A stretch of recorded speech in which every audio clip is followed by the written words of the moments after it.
Good evening, welcome back to Hux Media and welcome to another instalment of Media Oddities. Doctor Who, one of Britain's prides when it comes to television and the longest running sci-fi show to this day. In 2006, the second series was about to air since the show's revival in the year prior. The series would see a new actor take the form of the Doctor, David Tennant, but apart from that, Series 2 would be incredibly similar. It would be comprised of 13 episodes and would air on BBC One. For adventures you won't see on TV, text TARDIS to 81010 for your weekly Tardisode, or go to bbc.co.uk/Doctor Who. Fans of the show could now receive Tardisodes through a mobile subscription. A Tardisode was a minute-long short that would serve as a sort of introduction to the weekly episode. Each Tardisode would feature the setting, characters and monsters of the story, all of which presumably being set before the events of the episode chronologically. One detail that I find interesting is the inclusion of the time vortex. If the vortex is blue, then the respective episode will be set in the past. If it's orange, then the episode will be set in either the present or the future. A small and easy detail, yes, but I respect the fact that the producers used it. These shorts were eventually available to view on the Doctor Who website, and a segment aired on Totally Doctor Who, a series that also aired correspondingly to the second series.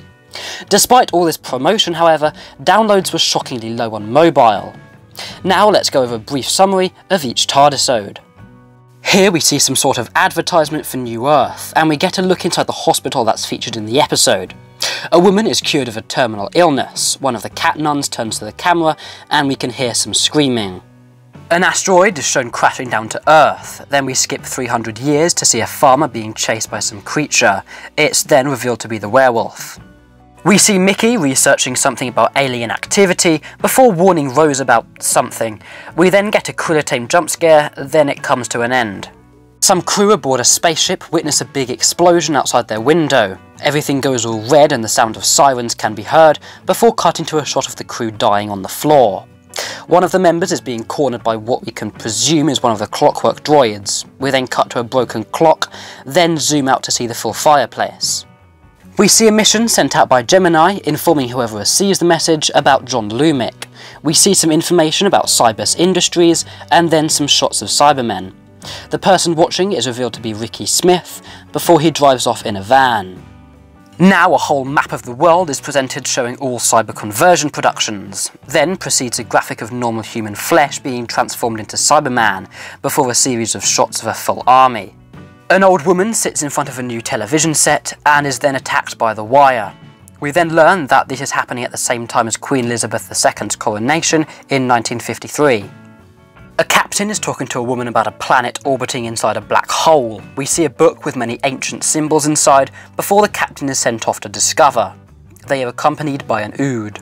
A man on the planet is given the captain's belongings and somehow becomes possessed. When a colleague of his walks into the same room, she finds him sat with several of the ancient markings on his face.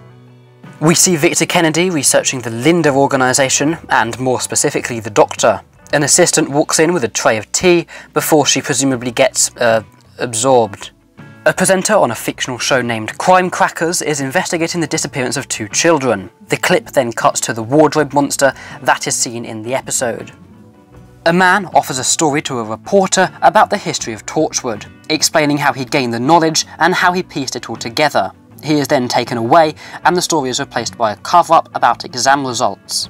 We see where the man has been taken to and he claims to know the truth about the ghosts. Finally, we see a news report about the country being under attack by Cybermen. The reporter's signal breaks. She advises the viewer to run before a number of Daleks break into the studio and exterminate her. Well, I told you they were short, didn't I? I think the main factor that makes these mini-episodes weird is the lack of context. Of course, if you watch the whole of Series 2, then these will make more sense, but they also include characters that don't show up in the series. What also adds to the strange feeling that these shorts create is the lower production quality. Of course, these are only available now in minimal resolution, but the production of these was restricted. Being filmed alongside Series 2, they had to reuse sets and change some things to match continuity. However, as they were very short and were only available through the means of either text or the website, it makes sense for the production to not be as massive. So, what's the lasting legacy of these, if there is any? Well, in fact, the Tardisodes proved to be quite a failure. Downloads for the whole series totaled to about 2.6 million, which is approximately 200,000 per episode.